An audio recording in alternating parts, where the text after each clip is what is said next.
ጉድ እናንተ በድብቅ ሄርሜላና ዳኒ ሲጀናጀኑ ነበር።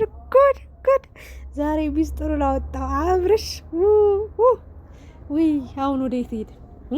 ከሄርሜላ ጋር መሆን ካልቻለ እንግዲህ ሩታ ጋር ነው መሄድ ያለው አማራጭ። አረ ታጣጥማት የለ እንዴ ድራማውን አማረ እንዴ ነጣ እንዴ ህፃን።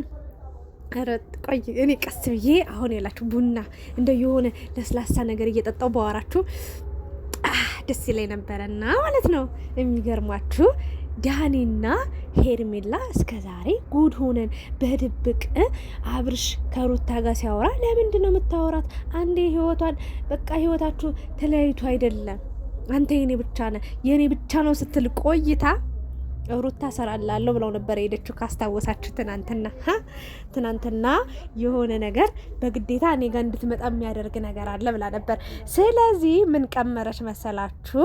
ዳኒ ጋር ሄደችና የውሸት ነገር አዘገጃጀች፣ አፈጣጠነችውና ያው ሩታ ታውቃላችሁ ማንም በምንም ነገር የሚችላት ሰው የለም። ሞካከረች ምናምን ተሳካላት። ከዛ ዳኒ ደግሞ ጭራሽ ከነ መፈጠሯ እንኳን በአካል አግኝቷት ተንፍሰው ተተነፋፍሰው የማያውቁ ሰው ሄርሚዬ እኔ ቆንጆ እያለ መጣ። ኧረ የምር ዳኒ የመጪ ተመቸኝ፣ በቃ የመጨረሻ ማለት ነው። ኧረ ይመጭ እንዳንተ እኮ ድራማውን ፊልሙን ቲያትሩን ታጣፍጠው የለ እንዴ ጨዋታ ይጠገም። እንደው ግን ሁሉም የያዘው ሰው ሁሉ አማረሽ ገበያ ይዛችኋት አትውጡ የሚባለው ይሄ እኮ ነው። ዳኒን ደግሞ ከሴት ፊት አታቀሩት፣ ይወስድባችኋል፣ እግዚአብሔርን ይበላባችሁ። ዋይ ጉድ እኮ ነው። እንደው ገና ብዙ ነገር ይሰማልና ሄርሜላ ደግሞ ወይኔ ጉድ ፈላ እንዴ! እኔ እኮ አላውቅህም። የት ነው የመጣው? በእናትህ የኔን ህይወት ለማበላሸት ነው። እኔ አላውቅም። በቃ አብርሽዬ የኔ ፍቅር እባክህን፣ እኔ አንተን ብቻ ነው የምወደው ማፈቅረው እና እኔ አላውቀውም የሩታና የዳኒ ስራ ነው ምናምን። ኧረ ጨረሻ በቃ እንደውም ተጣመሩልን፣ ተገላገልን። እንደው ሁለታችሁ ግን ያው ዳኒን ታውቃላችሁ 44ቱን ሴት 59ኙን ሴት 100ን ሴት 1000ን ሴት እያንጋጋ በቃ ያዘለቀቅ ጠቅጠቅ ነው በቃ። ቅርበለኝ እንደዚህ ማውራት አልፈልገው ነበር፣ ግን የዳኒ ሁኔታ እኔ ያስቀኝ።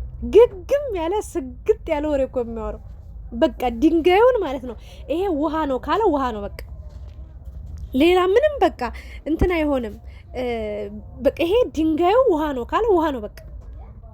እኔ በጣም የሚገርመኝ የዳኒ ፓርት ማለት ነው። እና ዛሬ ደግሞ ግግም ብሎ ሄርሜላ ናቃታለሁ። ጭራሽ ደግሞ አብርሽ ደግሞ እኛ ጻና ነጋችሁን እንዴ? አብርሽ ደግሞ ጭራሽ በቃ አውሩና በቃ እኔ እመጣለሁኝ። ምን ትነጋገሩ? ምንድነው የምታወራት? ከፊት ለፊት የነገረኝ ምንድነው ያደረገችው? በድብቅ ምንድነው የተባባላችሁት? ምንድነው የነበራችሁ ነገር? ምንድነው ጓደኝነታችሁ?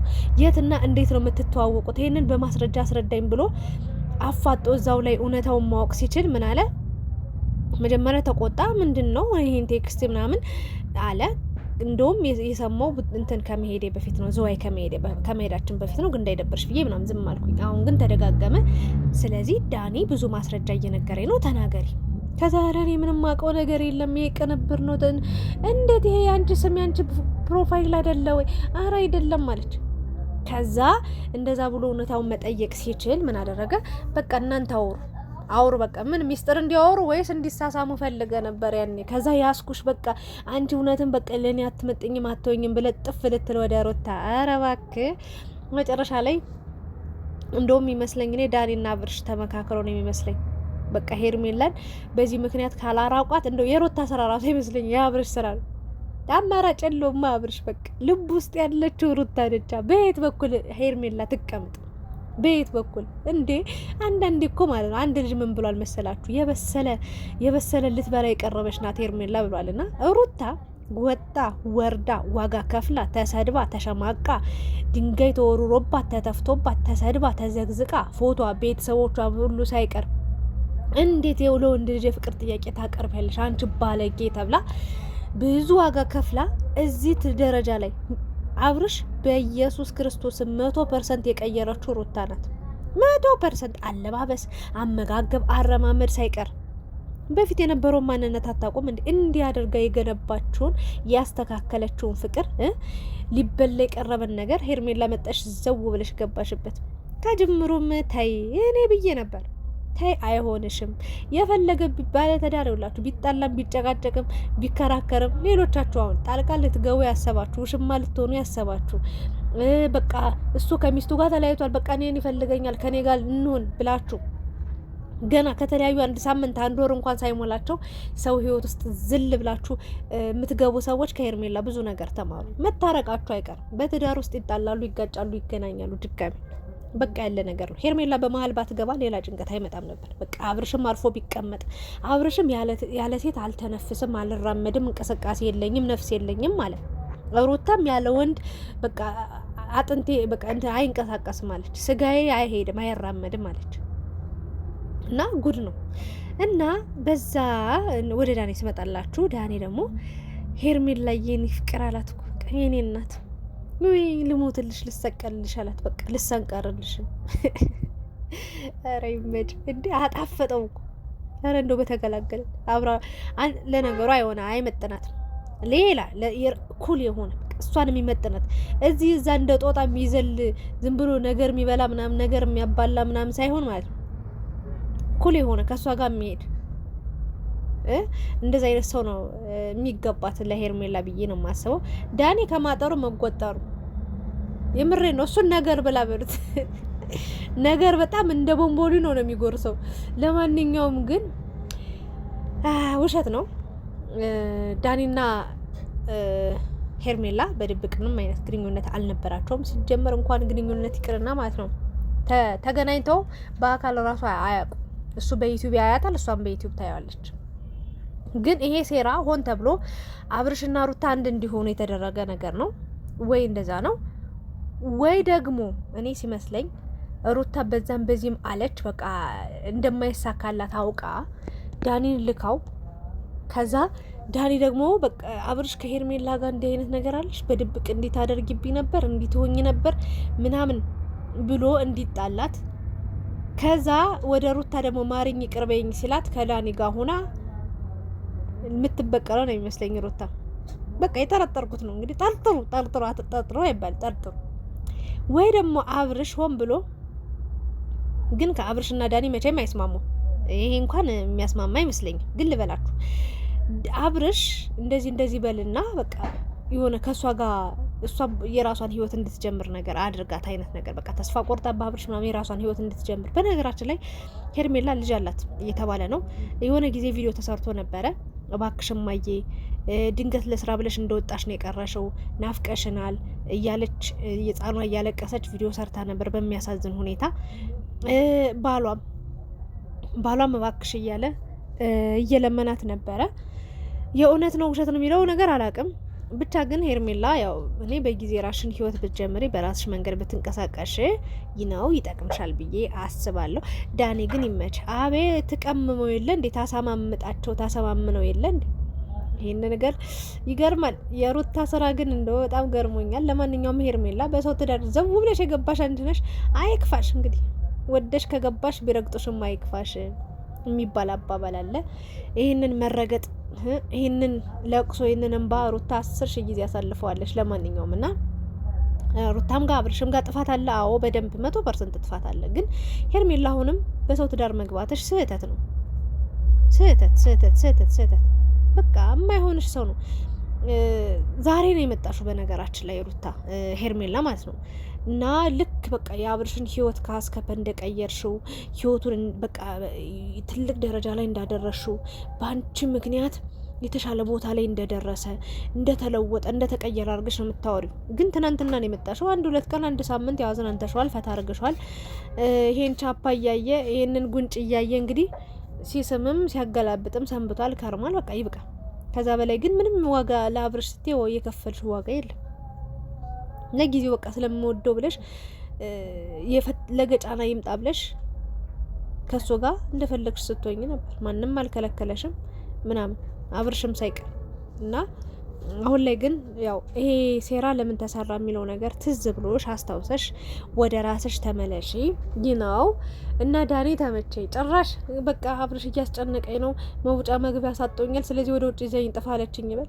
ኧረ በስመ አብ። እና አብርሽ ያሳቀኝ ነገር በቃ እናንተ አውሩና በቃ እኔ እመጣለሁ፣ እዚሁ ነኝ እኮ እባክህ አብርሽ ጥለኸኝ አትሄዳና እንዴ ምንም አያረጉሽም፣ እኔ እዚህ ጋር ነኝ ምናምን ከካሜራው ትንሽ ዞር አለ። ከዛ በኋላ ዳኒ ደግሞ ሄደና እቅፍ የደረት ተገኝቶ ነው እቅፍ አለቃት። ከዛ አብርሽ መጣና እጁ ምንትፍ አትጠጋት፣ አትንካት፣ ለምንድን ነው ያቀፍሽው ምናምን እንዴ አብርሽ እኔ እኮ አላቅም ነበረ መጣ አቀፈኝ፣ በቃ እኔ ግራ እያጋባኝ ነው ምናምን። ኦ ማይ ጋድ እንደው ታስመስሉት የለ። ለማንኛውም እኛ ፈን እያለ ግን እየሳቅን ሳንጨናነቅ ዘና ፈታ እያለን እኔ ዳኒ ቪዲዮ ሲሰራ ይምር አልዋሻችሁም፣ በጣም ነው በጣም የሚያስቀኝ በጣም የሚያዝናናኝ እና አብርሽ ደግሞ እኔ አንቺና እኔ ማውራት አለብን ምናምን ብሎ ጎትቶ ይዟት ሄደ። እንግዲህ አብርሽ ከሄርሜላ ለመራቅ ትንሽዬ ሰበብ ነው የሚፈልገው። እግዚአብሔር ሊሄድ ያሰበ ሰው ማለት ነው ትንሽዬ ነጥብ ክፍተት ነው የሚፈልግባችሁ። ባይሆንም ማኖሮ ሳይደግ አረገች። ሲጀመር እንዲያታረግም ባለጌ አንተ ነህ እንዲህ የምታረገው። በቃ በሄድኩበት ሁሉ እኔ ያስኩት ያምራል፣ ሂድ አልሰማም ባክ ሂድ ወደዛ ምናምን ብሎ ማባረር ሲገባው ዳኒ እኔን ፎቶ እየላ አልፈልግም አትላክልኝ እና እኔ ምን ያገባኝ ብሎ መዝጋት ሲችል ከሄርሜላ ጋር ምንድነው ብሎ በውስጥ ማውራት ሲችል፣ አሁን ላይ ግን ቪዲዮ ሰርቶ ምናምን አደባባይ ላይ እንድትዋረድ አረገ። ሌላ ደግሞ አይ ማይሆን ነገር ነው በነገራችን ላይ እና ለማንኛውም አትልፊ ተይ፣ የሰው ወርቅ አያደምቅም፣ የሆነ ቀን ትመነተፍ ያለሽ ብለን ነበረ። ሩታም ነግራሽ ነበረ፣ ነግሬሽ ነበረ ካጥልጥንጥልጥዬ አብርሹ ሽማ እንጂ ባል አይሆንም ብዬ ብሎ እንግዲህ አንዱ ሰው ገጥሟል። ማን ሊሆን ይችላል? ያው እኔ ነኝ የገጠምኩት፣ ሌላ ሰው አይደለም። ኤኒዌይስ ግን ዳኒ ይመች፣ እንደው ይመች። እንደው ምን አይነት ተንኮለኛ ነው ግን ለዛ እኮ ነው ዳኒ ማለት ነው ተንኮለኛ ስለሆነ እኮ ነው ቁመቱ የማያድገው። እኔ አላልኩም እና ይመች፣ የዩቲዩብ ድምቀት ነው። እና ጽጌና ዳኒ ደግሞ ሲገናኙ አስቡት። እኔ ይመቹኛል ሁለት እግዚአብሔር። ሌላ ኮተት ሌላ መዘዝ መምጣቱ አይቀርም። እና የልጁ ጉዳይ ግን እኔ በጣም እያሳሰበኝ ነው። ይሄ ልጅ የአብርሽ ነው ወይ የዳኒ ነው ወይ ብዬ ብዙዎቻችን ወዳችን እየቆረጣችሁ ነው። እኔ በራሱ በጣም ቆርጦኛል። ከመቼ ጀምሮ ነው ሩታ እንዴ በቃ ጊዜ ሳልሰጣት ወይኔ ቆጨኝ ተንቆጫቆጭ ስትል የነበረ ሰውዬ ዛሬ ደግሞ ሄርሜላ ጋር ጉድ ነው። አብርሽ የነካካው ነገር ይጣፍጣል። አራት ፍረዱብኝ፣ ምን ላድርግ እንዴ? የሆነ አብርሽ ንክት አድርጎ ትጉት ያደረገው ነገር ቀይ ጥፍጥ ነው የሚለው። የምሬን ነው ብላችሁ እንዴ? አረ መስመሪያስ አደብ እንዴ? አረጀው እኮ ገዳኒ። መቼ ነው የምታገባው? ቁመቱ ጥሩ ነው እንጂ አረጅታል። እና ይሄ ልጅ መቼ እንደሚያገባ እኔ ግራ ገባኝ። አግባ እስኪ እንደው እባክህ እንጂ ነገር ከምትበላ አግባና በቃ ከቻልክ እንደ ሩታ ወለድ። ለነገሩ ወልጃለሁ አልክ እኮ። ባላገባም ከሩታ ወልጃለሁ፣ ልጁ የኔ ነው፣ አባቱ እኔ ነኝ፣ አባቴ ሲመጣ ደስተኛ እያለ ልጅ ሲያጫውት ነበረ። እና ይመቻችሁ። ለማንኛውም ዘና እያልኩኝ ፈታ እያልኩ ነው ያየሁት። እና ውዶችዬ እናንተስ ምን ተሰማችሁ? ሄርሜላ ማስመሰል ደግሞ ኦፍ እኔ እኮ አላውቀውም አብርሽዬ። በቃ እኔ የማፈቅረው የምወደው አብርሽን ነው። ኧረ በእናትሽ ትወደዋለሽ። ለማንኛውም በጊዜ ተቀየሽ፣ ካልሆነ ይኸውልሽ ሩታ ሌላ ታሪክ ውስጥ ነው የምትከትሽ። የምሬን ነው እንዴ? የለፈችበትን አስተካክላ አብስላ ያስቀመጠችውን አንስተሽ ስትበይባት ዝም ብላ ብታይ ይመስልሻል? ትበላሻለች፣ እሷ ራሱ ትጎርስሻለች። ደግሞ ዳኒ ተጨምሯል። የዳኒን ተንኮልማ በተአምራት ሺው ዳገባሽ። እንግዲህ የገባሽበት መስመር ካስወጣሽ የገባሽበት ቀዳዳ መልሰሽ ለመውጣት ከተመቸሽ ውልቅ ብለሽ ሳታይ ማንም ሰው ሳይሽ ውልቅ ብለሽ ውልቅ፣ ወይ ደግሞ ከዳኒ ጋር ተጣበሱና አንድ ሳምንት ወይ ሆይ ሆይ በሉስ፣ ወይ ሆይ ሆይታ ወይ ሆይ ሆይታ እያልሽ እኛ ምን ጨፍራለን? ኧረ በእናታችሁ እኛ ፍቅር አምሮናል። ተፋቀሩ፣ ተጣመሩ። እኛ እንግዲህ የሚዲያ ሰዎች አንዱን ስናጣምር፣ አንዱን ስናፋታ፣ አንዱን ስናጣላ፣ አንዱን ስናጋባ ነው የምንኖረው። ስለዚህ ዳኒና ሄርሜላ ያው ሁለታችሁ በወዘን ያደላችሁ ተጋቡ፣ በቃ ውለዱ፣ ክበዱ። አብርሽ ደግሞ ወደ ትዳር ወደ ህይወት ይሄንን ነው። ሩታ ግን ሰራችላቸው በአንድም በሌላ መልኩ። አሬ መጫት እና አመሰግናለሁ። ወንዶች ላይክ፣ ሼር፣ ሰብስክራይብ አድርጉ። ሀሳብ አስተያየታችንን ኮሜንት ላይ አስቀምጡ። ይመቻችሁ።